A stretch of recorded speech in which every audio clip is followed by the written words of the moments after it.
ಪುತ್ತೂರು ವಿಧಾನಸಭಾ ಕ್ಷೇತ್ರಕ್ಕೆ 1476 ಕೋಟಿ ರೂಪಾಯಿ ಬಂದಿದೆ. ದೊಡ್ಡ ಮೊತ್ತದ ಅನುದಾನ ಬಂದಿರುವಂತದ್ದು ಕುಡಿಯುವ ನೀರಿಗಾಗಿ ಬಂದಿರುವಂತದ್ದು 1010 ಕೋಟಿ ರೂಪಾಯಿ. ಮುಂದಿನ 1 ತಿಂಗಳಲ್ಲಿ ಮುಖ್ಯಮಂತ್ರಿಗಳು ಪುತ್ತೂರಿಗೆ ಭೇಟಿ ಕೊಟ್ಟು ಆ ಕಾಮಗಾರಿಯ ಶಿಲಾನ್ಯಾಸವನ್ನು ಮಾಡ್ತೇನೆ ಅನ್ನೋ ವಿಚಾರವನ್ನು ಹೇಳಿದ್ದಾರೆ. ಕಾಮಗಾರಿ ಆರಂಭ ಆಗಿದೆ. ಲೋಕೋಪಯೋಗಿ ಇಲಾಖೆ ರಸ್ತೆ ಅಭಿವೃದ್ಧಿಗೆ ಕಡೂರು ಕಾಂಜಂಗಾಡು ರಸ್ತೆಗೆ 10 ಕೋಟಿ ರೂಪಾಯಿಗಳ ಅನುದಾನ ಬಂದಿದೆ. ಪುತ್ತೂರು ಆರೋಗ್ಯ ಆಸ್ಪತ್ರೆ ದುರಸ್ತಿ ಕಾಮಗಾರಿಗೆ 3.1 ಕೋಟಿ ರೂಪಾಯಿಗಳು ಬಂದಿದೆ. ಜಿಲ್ಲಾ ಪಂಚಾಯತ್ ಅಭಿವೃದ್ಧಿ ಅನುದಾನ 0.54 ಅಂದ್ರೆ 54 ಲಕ್ಷ ಬಂದಿದೆ. ಯುಜಿಡಿಗೆ 14.5 ಕೋಟಿ ರೂಪಾಯಿಗಳು ಬಂದಿದೆ. ಪರಿಶಿಷ್ಟ ಪಂಗಡ ಜಾತಿಗಳ ಬೋರ್ವೆಲ್ ತೆಗೆಯಲು 1 ಕೋಟಿ ರೂಪಾಯಿ ಬಂದಿದೆ. ಹಾಸ್ಟೆಲ್ ಕಟ್ಟಡಕ್ಕೆ 7 ಕೋಟಿ ರೂಪಾಯಿಗಳು ಬಂದಿದೆ.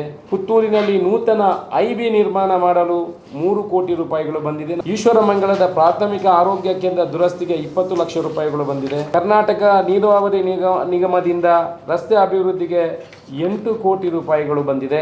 ಇವತ್ತಿನವರೆಗೆ ಫೆಬ್ರವರಿ ಫಸ್ಟ್ ವೀಕ್ ಅಂದರೆ 3ನೇ ತಾರೀಕು ಫೆಬ್ರವರಿಗೆ ಆಗುವಾಗ ಈ ವರ್ಷದಲ್ಲಿ 131.56 ಕೋಟಿ ರೂಪಾಯಿಗಳ ಅನುದಾನ ಪುತ್ತೂರು ವಿಧಾನಸಭಾ ಕ್ಷೇತ್ರಕ್ಕೆ ಬಂದಿದೆ. ಇದರಲ್ಲಿ 50% ಟೆಂಡರ್ ಆಗಿದೆ. ಮೊನ್ನೆ ವೀಕ್ಷಣೆ ಮಾಡಿ ನೋಡಿಲ್ವ ನೀವು? ನನ್ನನ್ನು ಬರೆದು ಕೇಳೋದು. ನಮ್ಮ ಗ್ರಾಮ ನಮ್ಮ ರಸ್ತೆ ಆಲ್ಮೋಸ್ಟ್ ಆಗಿದೆ. ಅದರಲ್ಲಿ ನಾವು ಒಂದು 200 ಕೋಟಿ ಬರಬಹುದು ಅಂತ ನಮ್ಮ ಅನಿಸಿಕೆ. ಕೊಯ್ಲದಲ್ಲಿ ಈ ಹಿಂದೆ ಸರ್ಕಾರ ಭಾರತೀಯ ಜನತಾ ಪಕ್ಷದ ಸರ್ಕಾರ ಇರುವಾಗ 100 ಎಕರೆ ಜಾಗವನ್ನು ಗೋಶಾಲೆಗೆ ಅಂತ ಇಟ್ಟಿದ್ದಾರೆ. ಕೊಯ್ಲದಲ್ಲಿ 100 ಎಕರೆ ಜಾಗದಲ್ಲಿ ಇವತ್ತಿನವರೆಗೆ ಅಲ್ಲಿ ಒಂದು 10-15 ಹಸುಗಳಿದ್ದು ಬಿಟ್ಟು ಅಲ್ಲಿ ನೋಡೋರಿಲ್ಲ. ಅದನ್ನು ಹಾಕಿ ಅಲ್ಲಿ ಬಿಟ್ಟದನ್ನು ನೋಡುವವರಿಲ್ಲ, ಅದನ್ನು ತಗೊಂಡು ಹೋದವರು ನೋಡೋದು. 100 ಎಕರೆ ಜಾಗ ಅಲ್ಲಿ ಬರೀ ಹಾಳು ಬಿದ್ದಿದೆ. ಇದನ್ನು ಏನು ಮಾಡ್ತಾರೆ? ಅದಕ್ಕೆ ನಾವೀಗ KMFನವರ ಅವರ ನಿರ್ದೇಶಕರು MD ಅವರ ಹತ್ರ ಎಲ್ಲ ಮಾತಾಡಿ ನೀವು ಆ 100 ಎಕರೆ ಜಾಗವನ್ನು ನೀವು ಕೇಳಬೇಕು. ಅಲ್ಲಿ ಒಳ್ಳೆಯ ರೀತಿಯ ಹೈಬ್ರಿಡ್ ತಳಿಗಳನ್ನು ಮಾಡಬೇಕು.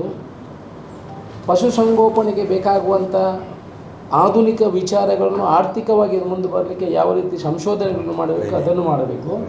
ಟ್ರೈನಿಂಗ್ ಕೊಡುವಂಥದ್ದು. ಆನಂತರ ಹುಲ್ಲು ಬೆಳೆಸುವಂಥದ್ದು ಯಾವ ರೀತಿ ಬೆಳೆಸ್ಬೋದು. ಈಗ ನಮ್ಮ ಪ್ರತಿ ಶಾಸಕರಿಗೆ ಸುಮಾರು 40 ಹಸುವಿನ ಕರುಗಳನ್ನು ವರ್ಷಕ್ಕೆ ಕೊಡಲಿಕ್ಕಿದೆ. 240 × 40 ಆದರೆ ಎಷ್ಟು ಹಸು ಆಯಿತು? ಈಗ ಏನು ಮಾಡೋದು ಅಂತ ಹೇಳಿದ್ರೆ ತಮಿಳುನಾಡಿನಿಂದ ತರೋದು, ಇಲ್ಲಿಂದ ತರೋದು, ಎಲ್ಲಿಂದ ತರೋದು, ಅವ್ನು ತಂದು ಕೊಟ್ಟದ್ದು ಬ್ರೀಡ್.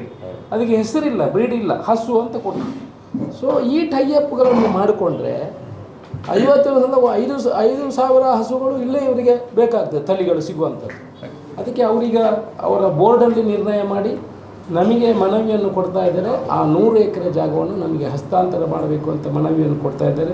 ಮುಖ್ಯಮಂತ್ರಿಯರ ಹತ್ರ ಒಂದು ರೌಂಡಿನ ಮಾತುಕತೆ ಆಗಿದೆ. ಪಶುಸಂಗೋಪನಾ ಸಚಿವರ ಹತ್ರ ಒಂದು ಮಾತುಕತೆ ಆಗಿದೆ. ಮುಂದಿನ ದಿವಸಗಳಲ್ಲಿ ಇದನ್ನು 100 ಎಕರೆ ಜಾಗವನ್ನು ಅದರಲ್ಲಿ ಒಂದು ಗೋಶಾಲೆಯನ್ನು ಕೂಡ ಮಾಡಬೇಕಂತ ಮನವಿ ಮಾಡಿದ್ವಿ.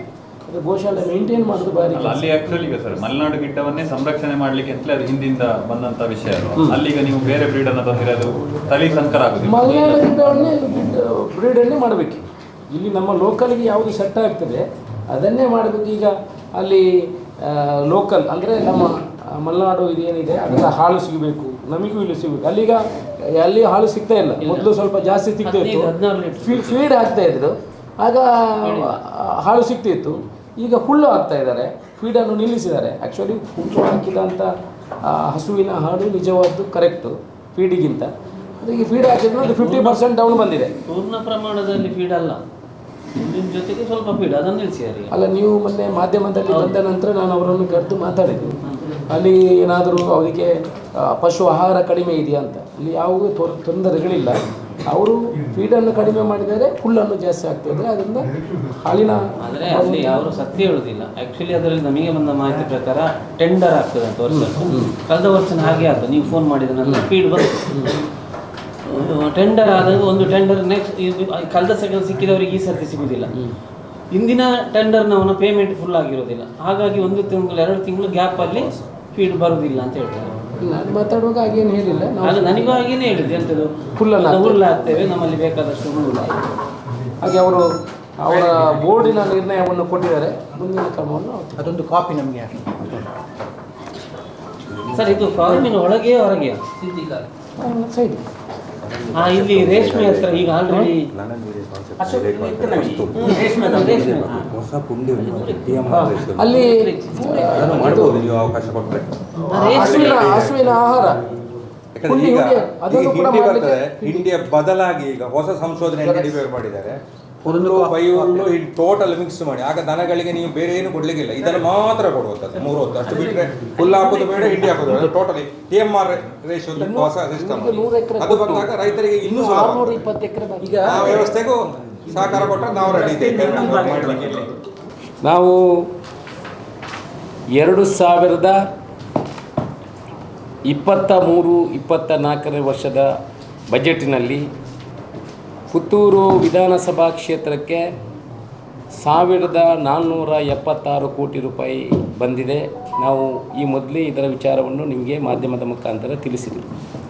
ಅದರಲ್ಲಿ ಅತ್ಯಂತ ದೊಡ್ಡ ಮೊತ್ತದ ಅನುದಾನ ಬಂದಿರುವಂಥದ್ದು ಕುಡಿಯುವ ನೀರಿಗಾಗಿ ಬಂದಿರುವಂಥ 1010 ಕೋಟಿ ರೂಪಾಯಿ.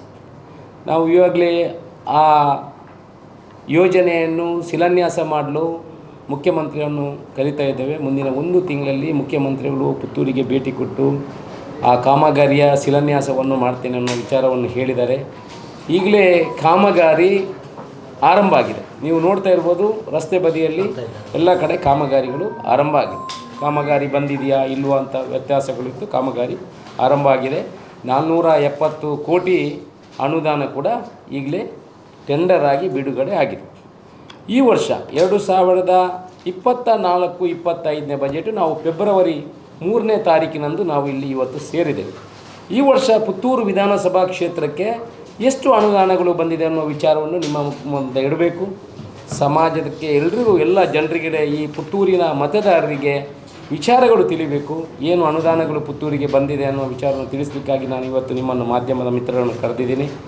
ಅದರ ವಿವರನೆಲ್ಲ ತಮಗೆ ಹಂಚುವಂಥ ಕೆಲಸವನ್ನು ಮಾಡಿದೆ. ಅದಕ್ಕೆ ಬಂದ ಆದೇಶಗಳನ್ನು ಕೂಡ ನಿಮಗೆ ಪ್ರತಿಗಳನ್ನು ಕೊಡುವಂಥ ಕೆಲಸವನ್ನು ಮಾಡ್ತೀವಿ. 24-25ನೇ ಬಜೆಟಿನಲ್ಲಿ ಈ ವರ್ಷದ್ದು ಇನ್ನು 1 ತಿಂಗಳು ಹೋದರೆ ಮುಂದಿನ ಬಜೆಟು ಪುನಃ ಬರ್ತದೆ. ಅದಕ್ಕೆ ಈ ವರ್ಷದ ಬಜೆಟಿನಲ್ಲಿ ಅದನ್ನು ಕೊಡುವಂಥ ಕೆಲಸವನ್ನು ಮಾಡ್ತೇವೆ. ಈ ವರ್ಷದಲ್ಲಿ ಪರಿಶಿಷ್ಟ ಕಾಲನಿ ರಸ್ತೆಗೆ 1 ಕೋಟಿ ರೂಪಾಯಿ ಬಂದಿದೆ. ಪರಿಶಿಷ್ಟ ಜಾತಿ ಮತ್ತು ಪಂಗಡದ ಅಭಿವೃದ್ಧಿಗೆ 1 ಕೋಟಿ ರೂಪಾಯಿ ಬಂದಿದೆ. ಲೋಕೋಪಯೋಗಿ ಇಲಾಖೆ ರಸ್ತೆ ಅಭಿವೃದ್ಧಿಗೆ ಕಡೂರು ಕಾಂಜಂಗಾಡು ರಸ್ತೆಗೆ 10 ಕೋಟಿ ರೂಪಾಯಿಗಳ ಅನುದಾನ ಬಂದಿದೆ. ಪುತ್ತೂರು ಆರೋಗ್ಯ ಆಸ್ಪತ್ರೆ ದುರಸ್ತಿ ಕಾಮಗಾರಿಗೆ 3.1 ಕೋಟಿ ರೂಪಾಯಿಗಳು ಬಂದಿದೆ. ಪುತ್ತೂರು ತಾಲೂಕಿನ ಪ್ರಾಥಮಿಕ ಆರೋಗ್ಯ ಕೇಂದ್ರ ಸಬ್ ಸೆಂಟರ್ ನಿರ್ಮಾಣ ಮಾಡಲು 2.6 ಕೋಟಿ ರೂಪಾಯಿ ಬಂದಿದೆ. ಜಿಲ್ಲಾ ಪಂಚಾಯತ್ ಅಭಿವೃದ್ಧಿಯ ಅನುದಾನ 0.54 ಅಂದರೆ 54 ಲಕ್ಷ ಬಂದಿದೆ. ಜಿಲ್ಲಾ ಪಂಚಾಯತುಗಳ ರಸ್ತೆಗಳ ಅನುದಾನಕ್ಕೆ 85 ಲಕ್ಷ ರೂಪಾಯಿ ಬಂದಿದೆ. ನಗರ ಸಭೆ ಚರಂಡಿ ನಿರ್ಮಾಣ ಕಾಮಗಾರಿಗೆ UGDಗೆ 14.5 ಕೋಟಿ ರೂಪಾಯಿಗಳು ಬಂದಿದೆ. ಈ 14.5 ಕೋಟಿ ರೂಪಾಯಿಯಲ್ಲಿ ಅದು ಒಳಚರಂಡಿಗಂತ ಬಂದಿದೆ. ಅದನ್ನು ಯಾವ ರೀತಿ ಕಾಮಗಾರಿಯನ್ನು ಮಾಡಬೇಕು ಅಂತ ಇನ್ನೂ ಫೈನಲ್ DPR ಆಗಲಿಲ್ಲ. ಅನುದಾನಗಳು ನಮಗೆ ಬಂದಿದೆ. ನಗರಸಭೆಯ 15ನೇ ಹಣಕಾಸು ಯೋಜನೆಯಲ್ಲಿ 1.3 ಕೋಟಿ ರೂಪಾಯಿ ಬಂದಿದೆ. ಸಣ್ಣ ನೀರಾವರಿ ಯೋಜನೆಯಲ್ಲಿ ಪರಿಶಿಷ್ಟ ಪಂಗಡ ಜಾತಿಗಳ ಬೋರ್ವೆಲ್ ತೆಗೆಯಲು 1 ಕೋಟಿ ರೂಪಾಯಿ ಬಂದಿದೆ. ಮಲೆನಾಡು ಅಭಿವೃದ್ಧಿ ಅನುದಾನ ಹಾಸ್ಟೆಲ್ ಕಟ್ಟಡಕ್ಕೆ 7 ಕೋಟಿ ರೂಪಾಯಿಗಳು ಬಂದಿದೆ. ತಾಲೂಕು ಪಂಚಾಯತಿಗೆ ಅನುದಾನವಾಗಿ ತಾಲೂಕು ಪಂಚಾಯತಿಗೆ 1.6 ಕೋಟಿ ರೂಪಾಯಿಗಳು ಬಂದಿದೆ. ಪುತ್ತೂರಿನಲ್ಲಿ ನೂತನ IB ನಿರ್ಮಾಣ ಮಾಡಲು 3 ಕೋಟಿ ರೂಪಾಯಿಗಳು ಬಂದಿದೆ. ನಾವು 8 ಕೋಟಿ ರೂಪಾಯಿಯ DPR ಅನ್ನು ಮಾಡಿ ಕಳಿಸಿದ್ವಿ. ಇನ್ನೂ 5 ಕೋಟಿ ರೂಪಾಯಿ ಬರಲಿಕ್ಕಿದೆ. ತಾಲೂಕು ಆಸ್ಪತ್ರೆಗೆ ಹೊಸ ಲ್ಯಾಬ್ ನಿರ್ಮಾಣ ಮಾಡಲು 50 ಲಕ್ಷ ರೂಪಾಯಿಗಳು ಬಂದಿದೆ. ಈಶ್ವರಮಂಗಲದ ಪ್ರಾಥಮಿಕ ಆರೋಗ್ಯ ಕೇಂದ್ರ ದುರಸ್ತಿಗೆ 20 ಲಕ್ಷ ರೂಪಾಯಿಗಳು ಬಂದಿದೆ. ಪುತ್ತೂರು ತಾಲೂಕಿನ ಆಸ್ಪತ್ರೆ ಎಂಡೋಸಲ್ಫೇನ್ ವಾರ್ಡ್ ನಿರ್ಮಾಣಕ್ಕೆ 18 ಲಕ್ಷ ರೂಪಾಯಿಗಳು ಬಂದಿದೆ. ಪುತ್ತೂರು ತಾಲೂಕು ವಿವಿಧ ಶಾಲೆಗಳ ದುರಸ್ತಿಗೆ 22 ಲಕ್ಷ ರೂಪಾಯಿ ಬಂದಿದೆ. ನಗರಸಭೆ ವ್ಯಾಪ್ತಿ ವಾರ್ಡ್ನ 23 ಕಾಂಕ್ರೀಟ್ ರನ್ನಿಂಗ್ ರಸ್ತೆಗೆ 60 ಲಕ್ಷ ರೂಪಾಯಿಗಳು ಬಂದಿದೆ. ಕರ್ನಾಟಕ ನೀರಾವರಿ ನಿಗಮದಿಂದ ರಸ್ತೆ ಅಭಿವೃದ್ಧಿಗೆ 8 ಕೋಟಿ ರೂಪಾಯಿಗಳು ಬಂದಿದೆ. 8 ಕೋಟಿ ರೂಪಾಯಿ ಬಂದಿದೆ. ಆನಂತರ ಬಂಟ್ವಾಳ ತಾಲೂಕು ವಿಟ್ಲ ITIಗೆ ತಡೆಗೋಡೆ ನಿರ್ಮಾಣ ಮಾಡಲು 1 ಕೋಟಿ ರೂಪಾಯಿ ಬಂದಿದೆ. ಲೋಕೋಪಯೋಗಿ ಇಲಾಖೆ ಪುತ್ತೂರು ಉಪ್ಪಿನಂಗಡಿ ರಸ್ತೆಗೆ ಅಭಿವೃದ್ಧಿಗೆ 15 ಕೋಟಿ ರೂಪಾಯಿ ಬಂದಿದೆ. ಈ ಹಿಂದೆ 20 ಕೋಟಿ ರೂಪಾಯಿ ಬಂದಿದೆ. ಅದರ ಕಾಮಗಾರಿ ಟೆಂಡರ್ ಆಗಿದೆ, ಕಾಮಗಾರಿ ನಡೀತಾ ಇದೆ. ಇದು 15 ಕೋಟಿ ರೂಪಾಯಿ, ಪುನಃ 15 ಕೋಟಿ ರೂಪಾಯಿ ಬಂದಿದೆ. ಶಾಲಾ ಕಟ್ಟಡ ದುರಸ್ತಿಗೆ 30 ಲಕ್ಷ ರೂಪಾಯಿ ಬಂದಿದೆ. ವಿವಿಧ ಇಲಾಖೆಗಳ ದುರಸ್ತಿಗೆ ಅನುದಾನಕ್ಕೆ 30 ಲಕ್ಷ ರೂಪಾಯಿ ಬಂದಿದೆ. ಟಾಸ್ಕ್ ಫೋರ್ಸ್ ರಸ್ತೆ ದುರಸ್ತಿಗೆ 50 ಲಕ್ಷ ಬಂದಿದೆ. ಸರ್ಕಾರಿ ಪ್ರಥಮ ದರ್ಜೆ ಕಾಲೇಜು ಅಭಿವೃದ್ಧಿ ಅನುದಾನ 4 ಕೋಟಿ ರೂಪಾಯಿಗಳು ಬಂದಿದೆ. ದೇವಸ್ಥಾನಗಳ ಅಭಿವೃದ್ಧಿ ಕಾಮಗಾರಿ ಧಾರ್ಮಿಕ ದತ್ತಿ ಇಲಾಖೆಯಿಂದ 60 ಲಕ್ಷ ರೂಪಾಯಿಗಳು ಬಂದಿದೆ. ಅಲ್ಪಸಂಖ್ಯಾತ ಇಲಾಖೆ ಮಸೀದಿ ಅಭಿವೃದ್ಧಿಗೆ 30 ಲಕ್ಷ ರೂಪಾಯಿಗಳು ಬಂದಿದೆ. ನಗರಸಭೆ ವ್ಯಾಪ್ತಿಯ FSTP NGTಯಿಂದ 5.7 ಕೋಟಿ ರೂಪಾಯಿಗಳು ಬಂದಿದೆ. ನಗರಸಭೆಯ MRF ವೇಸ್ಟ್ ಮ್ಯಾನೇಜ್ಮೆಂಟ್ಗೆ 6.76 ಕೋಟಿ ರೂಪಾಯಿಗಳು ಬಂದಿದೆ. ತಾಲೂಕು ಪಂಚಾಯತಿನ SBMF STP ಘಟಕಕ್ಕೆ 1.9 ಕೋಟಿ ರೂಪಾಯಿಗಳು ಬಂದಿದೆ. ಲೋಕೋಪಯೋಗಿ ಇಲಾಖೆಯ ವಿವಿಧ ರಸ್ತೆ ಕಾಮಗಾರಿ ನಿರ್ವಹಣೆಗೆ 2 ಕೋಟಿ ರೂಪಾಯಿ ಬಂದಿದೆ. ಮಳೆ ಹನಿ ನಿರ್ಮಾಣ ಕಾಮಗಾರಿ ರಸ್ತೆಯಲ್ಲಿ ರಿಪೇರಿ PW ರಸ್ತೆ ನಿರ್ಮಾಣಕ್ಕೆ 4.3 ಕೋಟಿ ರೂಪಾಯಿಗಳು ಬಂದಿದೆ. ಲೋಕೋಪಯೋಗಿ ಇಲಾಖೆ ವಿವಿಧ ಕಾಮಗಾರಿಗಳಿಗೆ 10 ಕೋಟಿ ರೂಪಾಯಿಗಳು ಹೆಚ್ಚುವರಿ ಬಂದಿದೆ. ಇದರಲ್ಲಿ 10 ಕೋಟಿಯಲ್ಲಿ 5 ಕೋಟಿ ರೂಪಾಯಿ ಪುತ್ತೂರು ಉಪ್ಪಿನಂಗಡಿ ರಸ್ತೆಗೆ ಪೂರ್ತಿ ಲೈಟಿಂಗ್ ಹಾಕಲಿಕ್ಕೆ, ಅದನ್ನು ಮಾದರಿ ರಸ್ತೆಯನ್ನಾಗಿ ಮಾಡಬೇಕಂತ ನಮ್ಮ ಕನಸೇನಿದೆ, ಅದಕ್ಕೆ ಪೂರ್ತಿ ಲೈಟಿಂಗ್ ಹಾಕಲಿಕ್ಕೆ. ಆನಂತರ 2 ಕೋಟಿ ರೂಪಾಯಿ ನಮ್ಮ ಆರ್ಯಾಪ್ನಲ್ಲಿ ಈ ಹಿಂದೆ ತೆಂಗಿನಕಾಯಿ ಹೊಡೆದು ಅರ್ಧದಲ್ಲಿ ಬಿಟ್ಟು ಬಂದಂಥ ಒಂದು 120 ಮನೆಗಳು ಬೀಳುವ ಪರಿಸ್ಥಿತಿಯಲ್ಲಿ ಏನಿದೆ. ನಾನು ಶಾಸಕನಾದ ಫಸ್ಟ್ ಹೋದಾಗ ಅವರು ಈ ಹಿಂದೆ ಅದಕ್ಕೆ ಶಿಲಾನ್ಯಾಸಗಳನ್ನು ಮಾಡಿದ್ದಂಥ ಜಾಗ 1 ರೂಪಾಯಿ ಅಲ್ಲಿ ಹೋಗಲಿಲ್ಲ. ಅದಕ್ಕೆ 2 ಕೋಟಿ ರೂಪಾಯಿಗಳನ್ನು ಇಟ್ಟು 150 ಮನೆಗಳನ್ನು ಅಲ್ಲಿ ನಿಲ್ಲಿಸುವಂಥ, ಇಲ್ಲದಿದ್ದರೆ ಖಂಡಿತ ಅದು ಒಂದಲ್ಲ ಮಳೆಗಾಲದಲ್ಲಿ ಹೋಗುವಂಥ ಪರಿಸ್ಥಿತಿಯಲ್ಲಿತ್ತು.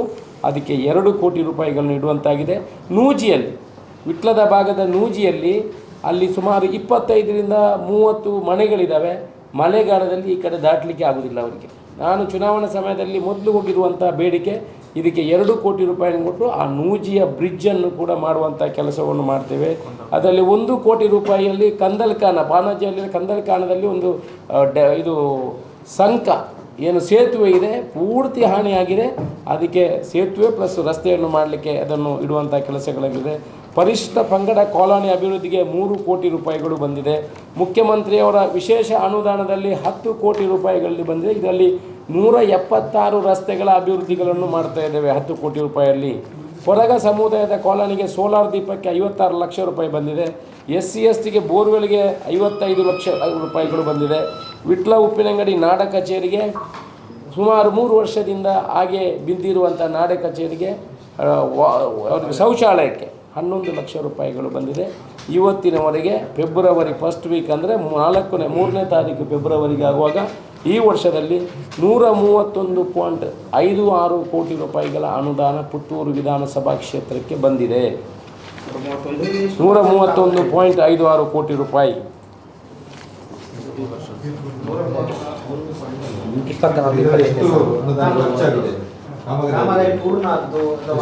ಇದರಲ್ಲೂ ಯಾವುದೂ ಕಾಮಗಾರಿಗಳು ಪೂರ್ಣ ಆಗಲಿಲ್ಲ.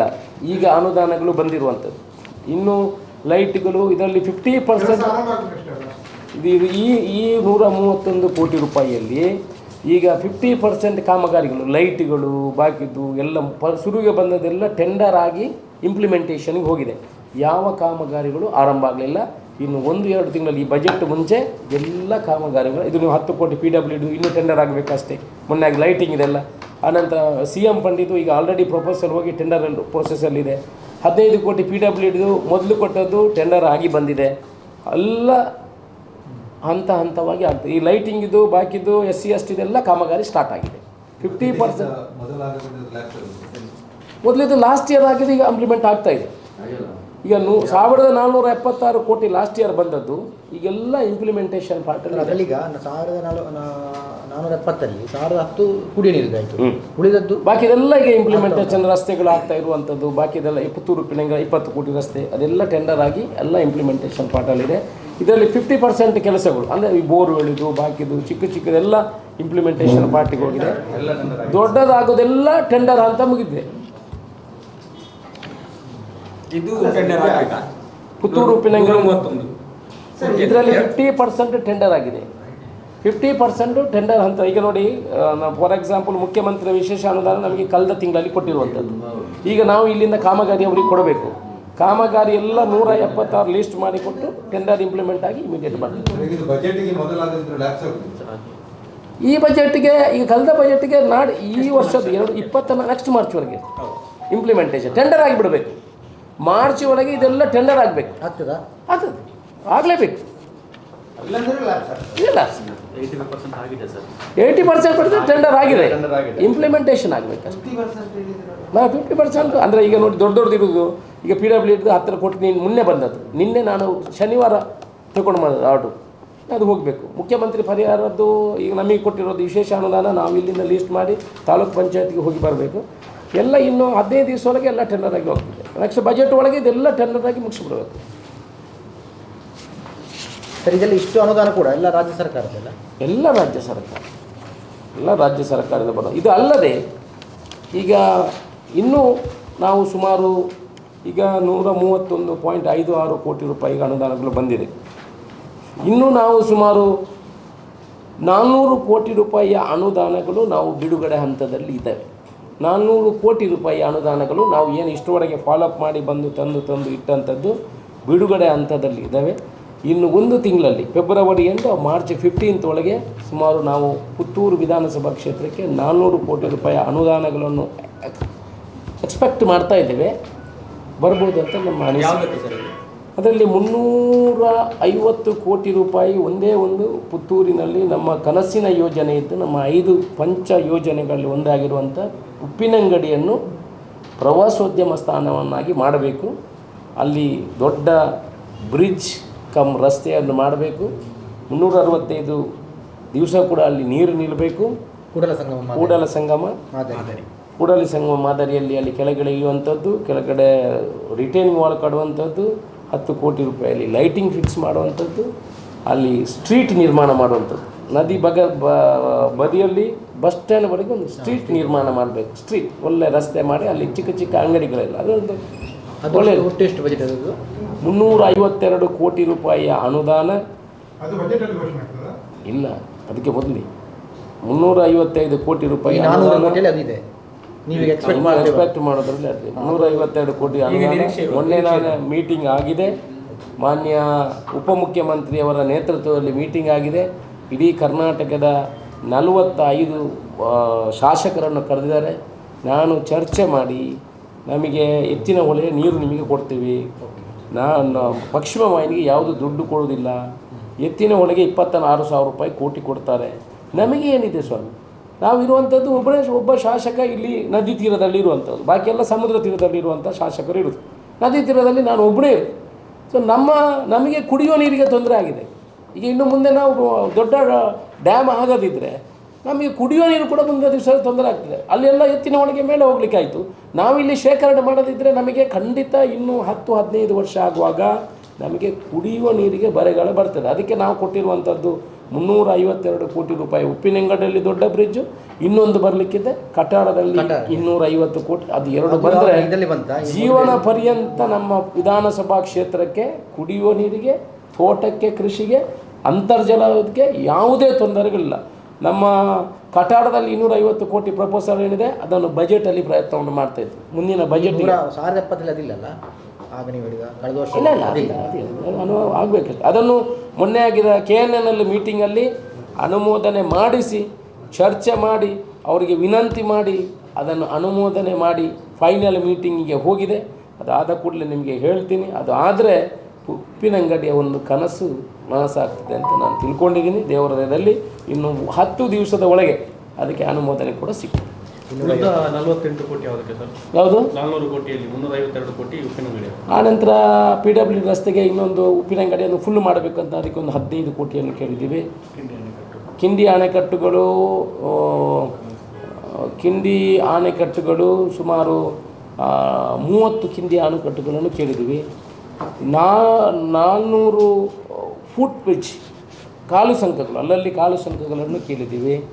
ಅನಂತರ ತಡೆಗೋಡೆಗೆ ಒಂದು 15 ಕೋಟಿ ರೂಪಾಯಿಯನ್ನು ಕೇಳಿದ್ದೀವಿ. ನಮ್ಮ ಗ್ರಾಮ ನಮ್ಮ ರಸ್ತೆಯಲ್ಲಿ ಸುಮಾರು 250 ಕೋಟಿ ರೂಪಾಯಿ ಅನುದಾನಗಳನ್ನು ಕೇಳಿದ್ದೇವೆ. ಇದೆಲ್ಲ ನಮ್ಮ ಬೇಡಿಕೆ. ಇದು ಬಂದರೆ ಈ ವರ್ಷವೂ ಕೂಡ ನಾವು 1,000 ಕೋಟಿ ದಾಟಬಹುದು. ಬಂದ ಮೇಲೆ ನಿಮ್ಮನ್ನೆಲ್ಲ ಕರೆದು ಹೇಳ್ತೀನಿ. ಆಗೋ ಮೊದಲು ಹೇಳೋದಿಲ್ಲ. ನಮ್ಮ ಗ್ರಾಮ ನಮ್ಮ ರಸ್ತೆ ಆಲ್ಮೋಸ್ಟ್ ಆಗಿದೆ.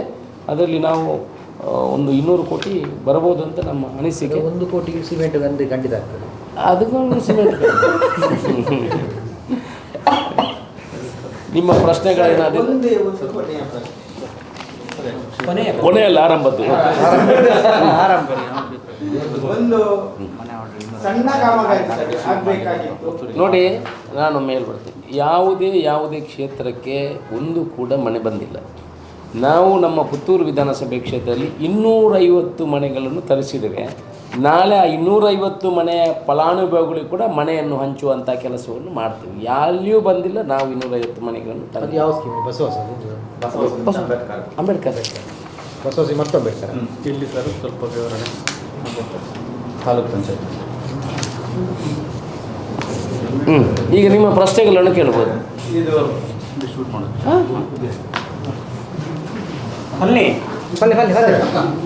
ಸಾಂತ್ವನ ಕೇಂದ್ರ ನೀವು ನಮ್ಮ ಎದುರಿಗೆ ಫೋನ್ ಮಾಡಿದ್ರಿ, ಹೇಳಿದ್ರಿ, ಇಮಿಡಿಯೇಟ್ ಆಗ್ಬೋದು. ಶಾಸಕರ ಮಾತಿಗೂ ಕೂಡ ಬೆಲೆ ಇಲ್ಲ. 4 ತಿಂಗಳಾಯ್ತಂದ್ರೆ ಮುಟ್ಲಿಕ್ಕೆ ಬರಲಿಲ್ಲ.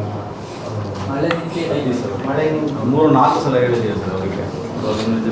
ಸಂಜೆ ಬರಲಿಕ್ಕೆ ನೋಟ್ ಮಾಡಿ. ಹೌದು, ನೀವು ಹೇಳಿದ್ದು ಕರೆಕ್ಟು. ಇದು 3ನೇ ಸಲ ನಾವು ಅವರಿಗೆ ಕೇಳ್ತಾ ಇರೋದು. 3ನೇ ಸಲ ಅವರಿಗೆ ಕೇಳ್ತಾ ಇರೋದು. ಬೈ ಚಾನ್ಸ್ ನಗರಸಭೆಯವರು ಮಾಡದಿದ್ದರೆ ನನ್ನ MLA ಲಡಲ್ಲಿ ಇಟ್ಟು ನಾನು ಮಾಡಿಕೊಡುವಂಥ ಕೆಲಸವನ್ನು ಮಾಡ್ತೀನಿ. ಇಷ್ಟವರೆಗೆ ನಗರಸಭೆಗೆ ಬರ್ತಾ ಇತ್ತು. ಅವ್ರ ಹತ್ರ 2-3 ಸಲ ನಾವು ಹೇಳಿದ್ದೀವಿ. ಕಳೆದ ಸಲ ಮೀಟಿಂಗಲ್ಲಿ ನಿಮ್ಮ ಹತ್ರ ಹೇಳಿದ್ದೀವಿ. ಈಗ 4 ಗಂಟೆಗೆ ಕಮಿಷನ್ ಬರಲಿಕ್ಕೆ ಹೇಳಿದ್ದೀನಿ. ಉದಾಸೀನ ಇರುವಂಥ ಅಧಿಕಾರಿಗಳಿಗೆ ಮದ್ದು ಹಚ್ಚಬೇಕಾಗ್ತದೆ ನೀವು ಹೇಳಿದಾಗೆ. ಅದಕ್ಕೆ ಕೆಲಸವನ್ನು ಮಾಡ್ತೀನಿ ಸರ್. ಒಂದು ಈಗ ಈ FSTP ನಗರಸಭೆಯ ಅದು ಮೊನ್ನೆ ನೀವು ಕಳೆದ ಸರಿ ಒಂದು ಮೀಟಿಂಗ್ ಹೇಳಿದ್ರಿ, ನಮಗೆ ಪುತ್ತೂರಿಗೆ ಸಮಗ್ರ ಒಳಚರಂಡಿ ಯೋಜನೆ ಬೇಕು, ಈ ತಾತ್ಕಾಲಿಕ ಯೋಜನೆಗಳು ಬೇಡ ಅಂತೇಳಿ. ಬಟ್ ಈಗ ಒಂದು ಸೆಕೆಂಡ್ ಇಲ್ಲಿ FSTPಗೆ ಮೆನ್ಷನ್ ಆಗಿದೆ ನೋಡಿ. 14.5 ಹೌದು, ಬಂದಿದೆ. ಮತ್ತೆ ಮೊನ್ನೆ ನೀವು ಹೇಳ್ತಾ ಇದ್ರಿ ಮಾಲಿಂಗೇಶ್ವರ ದೇವಸ್ಥಾನದ ವಟಾರ ಕೂಡ ಅದರಲ್ಲಿ ಒಳಚರಂಡಿ ಮಾಡ್ತೀವಿ. ಅದನ್ನು ನಾವೀಗ ಅದಕ್ಕೆ DPR ಸರಿಯಾಗಿ ಮಾಡಲಿಲ್ಲ. ಹೌದು, ಅಧಿಕಾರಿಗಳನ್ನು 2 ಸಲ ತರಾಟೆಗೆ ತಗೊಂಡಿದ್ದೀನಿ. ಈ 16.5 ಕೋಟಿ ರೂಪಾಯಲ್ಲಿ ಅವ್ರದ್ದು ಏನು DPR ಅಂತ ಇದೊಂದು ದುಡ್ಡು ಮಾಡುವಂಥ ಒಂದು ವ್ಯವಸ್ಥೆ ಅಂತ ನನ್ನ ಮನಸ್ಸಿಗೆ ಗೊತ್ತು. ನಾನು ಸರಿಯಾದ ತಪ್ಪ ಅಂತ ಗೊತ್ತಿಲ್ಲ. ಇದನ್ನು ಒಟ್ಟು ಒಂದು ಮಾಡಿಬಿಟ್ಟು 16 ಕೋಟಿಯನ್ನು ಲೂಟಿ ಮಾಡಿ ಹಾಗೆ ಹೋಗುವಂಥ ಒಂದು ವ್ಯವಸ್ಥೆ ಅಂತ ನನ್ನ ಅನಿಸಿಕೆ. ಅದಕ್ಕೆ ಅವರು ಬಿಡುವುದಿಲ್ಲ. ಅದು 14.5 ಕೋಟಿ ನಮಗೆ ಬರದಿದ್ದರೂ ಪರವಾಗಿಲ್ಲ. ಜನರ ಟ್ಯಾಕ್ಸ್ ಕಟ್ಟಿದ ಹಣವನ್ನು ವೇಸ್ಟ್ ಆಗಲಿಕ್ಕೆ ಅಂತ ಬಿಡುವುದಿಲ್ಲ. ನಮಗೆ ಬರದಿದ್ದರೂ ಪರವಾಗಿಲ್ಲ. ನಾವು ಈಗ ಹೇಳೋದು ಅಂತ ಹೇಳಿದ್ರೆ ಅವ್ರದ್ದು ಯೋಜನೆ ಏನಂತ ಹೇಳಿದರೆ STP ತೋಡಲ್ಲಿ ಬರುವಂಥ ನೀರನ್ನು ಒಂದು ಕಡೆ ಬ್ಲಾಕ್ ಮಾಡಿ ಅದನ್ನು 9 ಕಿಲೋಮೀಟ್ರ್ ದೂರ ಅಲ್ಲಿ ಇರುವಂಥದ್ದು ಅಲ್ಲಿ ಹಾಯಿಸಿ ಇಲ್ಲಿಂದ ಪಂಪ್ ಮಾಡಿ ಅಲ್ಲಿ ತಗೊಂಡೋಗಿ ಅದು ಸಕ್ ಮಾಡಿ ಅದನ್ನು ಕ್ಲಿಯರ್ ಮಾಡಿ ಪುನಃ ಇದಕ್ಕೆ ಬಿಡಿ. ಅದೇ ನೀರನ್ನು ಕ್ಲೀನ್ ಮಾಡಿದ ನೀರನ್ನು ನೀವು ತೋಡಿನಲ್ಲಿ ಮಳೆಗಾಲದಲ್ಲಿ ತಗೊಂಡು ಹೋಗ್ಲಿಕ್ಕೆ ಸಾಧ್ಯ ಇದೆಯಾ? ಬೇಸಿಗೆಗಾಲದಲ್ಲಿ 2 ತಿಂಗಳು ತಗೊಂಡು ಹೋಗ್ಬೋದು ಅಷ್ಟೇ ಸಿಗುತ್ತೆ. ಅದರಲ್ಲಿ ಎಷ್ಟು ನೀರು ಅದು ಮತ್ತೆ ಡ್ರೈ ಆಗ್ತದೆ. What is the use? ನಾವು ಅವರಿಗೆ ಈಗ DPR ಮಾಡಲಿಕ್ಕೆ ಹೇಳಿದ್ದೀವಿ. ಮಾಲಿಂಗೇಶ್ವರ ದೇವಸ್ಥಾನದ ಫುಲ್ಲು ಮತ್ತು ಆ ಭಾಗದಲ್ಲಿರುವಂಥ ಎಲ್ಲ ಕಮರ್ಷಿಯಲ್ಸ್ ಅಲ್ಲಿ GL ಆಚಾರ್ಯ ಅವರು ಇವರೆಲ್ಲ ಇದ್ದಾರೆ ಮೇನ್ ರೋಡಲ್ಲಿ ಆ ಒಂದು ಭಾಗದ್ದು. ಆ ಭಾಗದ್ದು ಯಾರು ಕಮರ್ಷಿಯಲ್ ಇದ್ದಾರೆ ನಮ್ಮ ವೆಟ್ ವೆಲ್ ಹತ್ರ ಅವರ ವೇಸ್ಟನ್ನು ಅವ್ರು ಕಳಬೇಕು ನಮಗೆ ಅವರ ಖರ್ಚಲ್ಲಿ. ಈಗ ಅವರು ವೇಸ್ಟ್ ಮ್ಯಾನೇಜ್ಮೆಂಟಿಗೆ ತುಂಬ ಖರ್ಚು ಮಾಡ್ತಾರೆ, ಬ್ಲಾಕ್ ಆಗ್ತದೆ. They are facing problem. Malingeshwara ದೇವಸ್ಥಾನದ ಫುಲ್ಲು ವೆಟ್ಟನ್ನು ಏನು ಕಲೆಕ್ಟ್ ಮಾಡಿ ಆ ವೆಟ್ ವೆಲ್ಲಿಗೆ ಹಾಕಿ ಆ ಭಾಗದ ಮನೆಯವರನ್ನೆಲ್ಲ ಸೇರಿಸಿ ಅಲ್ಲಿಗೆ ಹಾಕಿಸಿ ಆ ಕಮರ್ಷಿಯಲ್ನವರಿಗೆ ಅದಕ್ಕೆ ಲೈನ್ ಮಾಡಿಸಿ ಅಲ್ಲಿ ಏನು ವೇಸ್ಟ್ ಆಗ್ತದೆ ಅದನ್ನು STP ಮಾಡಿ ಅದನ್ನು ಮಾಡ್ಬೋದು. ಆ ಜಾಗಕ್ಕೆ ಅಟ್ಲೀಸ್ಟ್ ಅಲ್ಲಿಗೆ ಡ್ರೈನೇಜ್ ಸಿಸ್ಟಮ್ ಬರ್ತದೆ. ನಮಗೀಗ ಮಾಲಿಂಗೇಶ್ವರ ದೇವಸ್ಥಾನಕ್ಕೆ ಮಾಡೋದಿದ್ರು ಮಿನಿಮಮ್ 7 to 8 crores ಬೇಕಾಗ್ತದೆ ಅಲ್ಲಿ ವೇಸ್ಟ್ ಮ್ಯಾನೇಜ್ಮೆಂಟ್ ಮಾಡಲಿಕ್ಕೆ. ಸೊ ಅದನ್ನು ಸೇರಿಸಿ ಇದನ್ನು ಸೇರಿಸಿ ಅರುಣಾ ಥಿಯೇಟರ್ನ ಅಲ್ಲಿ ಪಕ್ಕದ ಈ ರೋಡಲ್ಲಿ APMCಗೆ ಹೋಗೋ ರೋಡಲ್ಲಿ APMC ಬೋರ್ಡ್ ಇದೆ. ಸುಮಾರು 40 ವರ್ಷಗಳ ಹಳೆಯದು. ಅದು ತುಕ್ಕು ಹಿಡಿದು ಹೋಗಿದೆ ಅಂತ ಬರ್ತದೆ ಸರ್, ಕುಸಿದು ಬೀಳುವ ಸ್ಥಿತಿಯಲ್ಲಿದೆ. ಎಲ್ಲಿ ಗೊತ್ತಾಯ್ತಾ? APMCಗೆ ಹೋಗುವಂಥ ದಾರಿ ಅಲ್ಲಿ APMC ಅಂತ ಒಂದು ದೊಡ್ಡ ಬೋರ್ಡ್ ಇದೆ. ತುಕ್ಕು ಹಿಡಿದು ಕುಸಿದು ಬೀಳುವ ಸ್ಥಿತಿಯಲ್ಲಿದೆ. ಏನು ಮಾಡ್ತಾ ಇದ್ದೀರಿ? APMC ಅವರು ಹಾಕಿದ ಅದು ಯಾರು ಹಾಕಿದ್ದು ಗೊತ್ತಾ? 40 ವರ್ಷದ ಹಿಂದಿನ ಅವು APMC ರೋಡ್ ತೆರವುಗೊಳಿಸ್ಬೋದು. ನಮಗೆ ಗಮನಕ್ಕೆ ಬಂದಿಲ್ಲ, ನೀವು ಈಗ ಹೇಳಿದಿರಿ. ಗೋಡೆ ಕೂಡ ಆವರಣ ಗೋಡೆ ಕೂಡ ನಗರಸಭೆಯಿಂದ ಎಲ್ಲರ ಮನವನ್ನು ಉಳಿಸುವಂಥ ಕೆಲಸವನ್ನು ಮಾಡ್ತಾ ಇದ್ದಾರೆ. ಮೊನ್ನೆ ಮುಖ್ಯಮಂತ್ರಿಯವರು ಮಂಗಳೂರಿಗೆ ಬಂದಾಗ ಅವರ ಜೊತೆಯಲ್ಲಿ ಕಾರಲ್ಲಿ ಹೋಗಿ ಪ್ರಮುಖರನ್ನು ಕೂಡಿಸಿಕೊಂಡು ಸುಮಾರು 25 ನಿಮಿಷಗಳ ಚರ್ಚೆಯನ್ನು ಮಾಡಿದ್ದೀನಿ. ಅದಕ್ಕೆ ಹಣದ ಜೋಡಣೆಯನ್ನು ಕೂಡ ಯಾವ ರೀತಿ ಮಾಡಬಹುದು ಅಂತ ಅವರಿಗೆ ಕೆಲವು ನಮ್ಮಲ್ಲಿರುವಂಥ ಮಾಹಿತಿಗಳನ್ನು ಅವರ ಜೊತೆ ಹಂಚಿಕೊಂಡಿದ್ದೇನೆ. ಅದಕ್ಕೆ ಮೌಖಿಕ ಒಪ್ಪಿಗೆಯನ್ನು ಮುಖ್ಯಮಂತ್ರಿಯವರು ಕೊಟ್ಟಿದ್ದಾರೆ. ನಮ್ಮ ವೈದ್ಯಕೀಯ ಮಂತ್ರಿಗಳು ಅವರ ಹತ್ರ ಕೂಡ ಪ್ರಪೋಸಲನ್ನು ಕೊಡುವಂಥ ಕೆಲಸವನ್ನು ಮಾಡಿದ್ದೀನಿ. ನಮ್ಮ ಈ ಭಾಗದ ಎಲ್ಲ ಪ್ರಮುಖರು, ನಮ್ಮ ಭಾಗದ ಪ್ರಮುಖರು ಯಾರಿದ್ದಾರೆ ಅವರಿಗೆಲ್ಲ ಮನವರಿಕೆ ಮಾಡುವಂಥ ಕೆಲಸವನ್ನು ಮಾಡಿದ್ದೀನಿ. ಸೊ ಪ್ರಯತ್ನದ ಮೇಲಿನ ಹಂತದಲ್ಲಿ ಇದ್ದೇನೆ. ಈ ಸಲ ಸಿಗಬೇಕು ಅಂತ ನಮ್ಮ ವಿಚಾರ. ಈ ಸಲ ಸಿಗಬೇಕು, ನಮಗೆ ಪ್ರಯತ್ನಗಳಾಗ್ತದೆ. ದೇವರ ದಯೆಯಲ್ಲಿ ಸಿಗ್ಬೋದು ಅಂತ ನನ್ನ ಅನಿಸಿಕೆ. ಪಾದಯಾತ್ರೆದ ಬಗ್ಗೆಯೂ ಕೂಡ ಮುಖ್ಯಮಂತ್ರಿಯವರ ಹತ್ರ ಚರ್ಚೆಯನ್ನು ಮಾಡಿದೆ. ನಾವು ಕೊಡದಿದ್ರೆ ಅಲ್ಲ ನೀವು ಪಾದಯಾತ್ರೆ ಮಾಡೋದು ಅನ್ನೋ ವಿಚಾರವನ್ನು ಮುಖ್ಯಮಂತ್ರಿಗಳು ಹೇಳಿದ್ದಾರೆ. ಹಾಗೆ ಒಮ್ಮೆಲೆ ನಾವು ಪಾದಯಾತ್ರೆ ಮಾಡಿ ಅವರಿಗೆ ನೆಗೆಟಿವ್ ಆಗೋದು ಬೇಡ. ಈಗ ಪಾಸಿಟಿವ್ ಹಂತದಲ್ಲಿದೆ. ಅವರೊಬ್ಬರು ಅಲ್ಲ, ಎಲ್ಲ ಮಂತ್ರಿಗಳು. ಯಾಕಂತ ಹೇಳಿದ್ರೆ ರಾಜೀವ್ ಗಾಂಧಿ ಯೂನಿವರ್ಸಿಟಿಯಲ್ಲಿ ಸುಮಾರು 1,600 ಕೋಟಿ ರೂಪಾಯಿ ಡೆಪಾಸಿಟ್ ಇದೆ ಬ್ಯಾಂಕಲ್ಲಿ. ರಾಜೀವ್ ಗಾಂಧಿ ಯೂನಿವರ್ಸಿಟಿ ಏನು ಮೆಡಿಕಲ್ ಕಾಲೇಜುಗಳನ್ನು ಆಪರೇಷನ್ ಮಾಡ್ತಿದೆ, ಮ್ಯಾನೇಜ್ಮೆಂಟ್ ಮಾಡ್ತಿದೆ, ಅದರಲ್ಲಿ 1,500-600 ಕೋಟಿ ರೂಪಾಯಿ ಎಷ್ಟೋ ವರ್ಷಗಳಿಂದ ಬ್ಯಾಂಕಲ್ಲಿ ಡೆಪಾಸಿಟ್ ಇದೆ. ಅದನ್ನು ಕೂಡ ಅದು ಮುಖ್ಯಮಂತ್ರಿಯವರ ಗಮನಕ್ಕೆ ಇದೆ. ಅದರಿಂದ ಒಂದು ರಾಜ್ಯದಲ್ಲಿ ಕನಿಷ್ಠ 10 ಮೆಡಿಕಲ್ ಕಾಲೇಜುಗಳನ್ನು ಆರಂಭಿಸ್ಬೋದು. ಇನ್ನು ನೆಕ್ಸ್ಟಿಗೆ ಈಗ ಮೆಡಿಕಲ್ ಕಾಲೇಜ್ ಆರಂಭ ಮಾಡಿದರೆ ನಮಗೆ ಒಂದೇ ವರ್ಷದಲ್ಲಿ 1,000 ಕೋಟಿ ಬೇಕಂತ ಇಲ್ಲಲ್ಲ, 200 ಕೋಟಿ ಸಿಕ್ಕಿದ್ರೆ ಸಾಕು. ನೆಕ್ಸ್ಟಲ್ಲಿ ಬಜೆಟಲ್ಲಿ ಹಂತಲ್ಲಿ 1 ವರ್ಷದಲ್ಲಿ ಕಾಮಗಾರಿ ಆಗೋದಿಲ್ಲಲ್ಲ, ನೆಕ್ಸ್ಟ್ ಇಯರಲ್ಲಿ ಆಗುವಂಥದ್ದು, ಅಲೋಕೇಶನ್ ಮಾತ್ರ ಮಾಡುವಂಥದ್ದು. ಅದಕ್ಕೆ ಎಲ್ಲ ವ್ಯವಸ್ಥೆಗಳು ನಡೀತಿದೆ. ದೇವರದಲ್ಲಿ ನಮಗೆ ಸಿಗಬಹುದು ಅಂತ ನಮ್ಮ ಸರಿಗ ಫೆಬ್ರವರಿ 2 ಮೊನ್ನೆ ವೀಕ್ಷಣೆ ಮಾಡಿ ನೋಡಿಲ್ವ ನೀವು? ನನ್ನನ್ನು ಬರೆದು ಕೇಳಿದ್ರು. ಫೆಬ್ರವರಿ 2ಗೆ ಗಡುವು ಕೊಟ್ಟಿದ್ದೀವಿ. ಹಾಗಾದರೆ ಶುರುವೇ ನಮ್ಮ ರ್ಯಾಲಿ, ಊಟ ತಿಂಡಿ ಗಮ್ಮತ್ತು ಮಾಡಿಕೊಂಡು ಅಲ್ಲಿಂದ ಇಲ್ಲಿಗೆ ಹೋರಾಟ ಮಾಡಿಕೊಂಡು ಫೆಬ್ರವರಿ 2ಗೆ ನಿಮಗೆ ಮೋಟ್ರೇಬಲ್ ನಾವೆಲ್ಲ 100% ರೋಡನ್ನು ಬಿಟ್ಟುಕೊಡಿ ಅಂತ ಹೇಳೋದಿಲ್ಲ. ನಮಗೆ ಒಂದು ಸೈಡಿಂದ ಆದರೂ ಮಾಡಿಕೊಡಿ ಅಂತ ಹೇಳೋದು ನಾವು. ಪಿ ಡಿ ಅವ್ರ ಹತ್ರ ಮೊನ್ನೆ ಮಾತಾಡಿದ್ವಿ. ಪಿ ಡಿ ಫೋನ್ ಮಾಡಿದ್ರು ನನಗೆ, ಸರ್ ಸ್ಟ್ರೈಕ್ ಮಾಡಬೇಡಿ ದಯಮಾಡಿ, ನಾವು ಏಪ್ರಿಲಲ್ಲಿ ಬಿಟ್ಟು ಕೊಡ್ತೀವಿ. No compromise. ಫೆಬ್ರವರಿ 2ಗೆ ನಮ್ಮ ಸಂಸದರು ಫೋನ್ ಮಾಡಿದರು. ನಾನು ಅದನ್ನು ವೀಕ್ಷಣೆ ಮಾಡ್ತಿದ್ದೆ, ನೀವು ಕೂಡ ಬರಬೇಕು. ನಾನು ಬ್ಯಾಂಗ್ಳೂರಲ್ಲಿದ್ದೆ. ಅದಕ್ಕೆ ನಾನು ಒಳ್ಳೆಯದು ನೀವು ಇದು ಮಾಡಿ ಫೆಬ್ರವರಿ 2ಗೆ ಮಾಡೋದಿದ್ದರೆ ನಾವು ಒಂದು ರ್ಯಾಲಿ ಮಾಡಿ. ಯಾಕಂದರೆ ನಮಗೆ ಸಾಕಾಗಿದೆ ಅಲ್ಲಿ ಧೂಳು ತಿಂದು ಹೋಗುವಂಥದ್ದು. ಅವ್ರು ಸ್ವಲ್ಪ ಜನ ಜಾಸ್ತಿ ಹಾಕಿ ಮಾಡಿದರೆ ಈಗಲೂ ಹೇಳ್ತೀನಿ ಫೆಬ್ರವರಿ 2ಗೆ ಅವ್ರಿಗೆ ಅಪ್ರೋಚ್ ಮಾಡಿ ಕೊಡ್ಬೋದು. ಒಂದು ಕಡೆಯಿಂದ ಮಾಡಿಕೊಡಲಿ ಅಂತ ನಾವು ಹೇಳೋದು. ಒಂದು ಕಡೆಯಿಂದ ಮಾಡಿದರೆ ಗಾಡಿ ಪಾಸು ಆಗ್ತದೆ ಕರೆಕ್ಟಾಗಿ. ಇಲ್ಲದೆ ಕೆಳಗಡೆಯಿಂದ ಕಾಂಕ್ರೀಟ್ ಮಾಡಿ ಕೊಡಲಿ, ಕಲ್ಲಡ್ಕ ಮತ್ತು ಮಾನಿ, ನಮ್ಗೆ 2 ಮೇನ್ ಇರುವಂಥದ್ದು. ಉಕ್ಕಡ ರೋಡಲ್ಲಿ ಗುತ್ತಿಗೆದಾರರಿಗೆ ಎಲ್ಲರಿಗೂ ಪದೇ ಹೇಳಿದ್ರು ಕೂಡ ನೀರು ಹಾಕುವ ಕೆಲಸವನ್ನು ಮಾಡ್ತಾ ಇಲ್ಲ. ಸಾರ್ವಜನಿಕರು ನಿತ್ಯ ಧೂಳು ತಿನ್ನುವ ಪರಿಸ್ಥಿತಿ ಬಂದಿದೆ. ಅದಕ್ಕೆ ಅವರಿಗೆ ಒಂದು 5-6 ಸಲ ಫೋಟೋವನ್ನು ಕಳಿಸಿ ಕೂಡ ಅವರಿಗೆ ಹೇಳಲಾಗಿದೆ. ಆದ್ರೂ ಕೂಡ ನೀರು ಆಗ್ತಾ ಇಲ್ಲ. ಕಂಪ್ಲೇಂಟ್ ಆಗ್ಬಿಡುತ್ತೆ, ನೀರೇ ಮಾಡಿ ಟ್ಯಾಂಕರ್ ಅನ್ನೊಂದು ರೋಡ್ ಸೈಡ್ ಇಡ್ತಾರೆ. ನೀರು ಹಾಕಿ ಗೊತ್ತಾಗುತ್ತೆ. ಕಂಪ್ಲೇಂಟ್ ಇದೆ. ನೂತನ ನ್ಯಾಯಾಲಯ ಕೂಡ ಬಾಕಿ ಇದೆ. ಅದೊಂದು ಕರೆಕ್ಟ್. ಕೋರ್ಟ್ ಇದು ಫೆಬ್ರವರಿ 2ಗೆ ಬಿಟ್ಟು ಕೊಡಲಿಕ್ಕೆ ಅವರು ಮಾರ್ಚ್ ಡೆಡ್ಲೈನು. ಏಪ್ರಿಲಲ್ಲೇ ಆಗ್ಬೋದು ಇನಾಗ್ರೇಷನ್. ಸ್ವಲ್ಪ ಹೆಚ್ಚಿನ ಅನುದಾನ ಬೇಕು ಅಂತ ಕೋರ್ಟ್ನವ್ರು ಕೇಳಿದ್ದಾರೆ, ಅದು ಕೊಡ್ತಾಯಿದ್ರು ಅವ್ರಿಗೆ. ಇದು ವಸತಿ ಗೃಹ ಕಟ್ಟಲಿಕ್ಕೆ ನಿವೇಶನ ಪತ್ರಕರ್ತರಿಗೂ ಉಂಟಾ ನಿವೇಶನ? ಅದು ಸರ್ಕಾರ ಅದು ಕೊಡುವಂಥದ್ದು. ನಾವು ಕೊಡುವಂಥದ್ದು ನಮ್ಮದು ಅಲ್ಲಿ ನಾವು 2.7 ಸೆನ್ಸ್ ಅಂದರೆ 168 ಮನೆ ಕಟ್ತೀವಿ. ನೀವು 6 ಗ್ರಾಮ ಹೇಳಿ ಇಲ್ಲದವರು ಇದ್ದರೆ ಖಂಡಿತ ನೀವು ಕೇಳಿದರೆ ನಾವು ಕೊಡ್ತೀವಿ. ಇಲ್ಲ ಅಂತ ಯಾರು ಇಲ್ಲ ಅಂತ ತೋರಿಸ್ತಾರೆ, 14 ಮನೆ ಬರ್ತಾರೆ.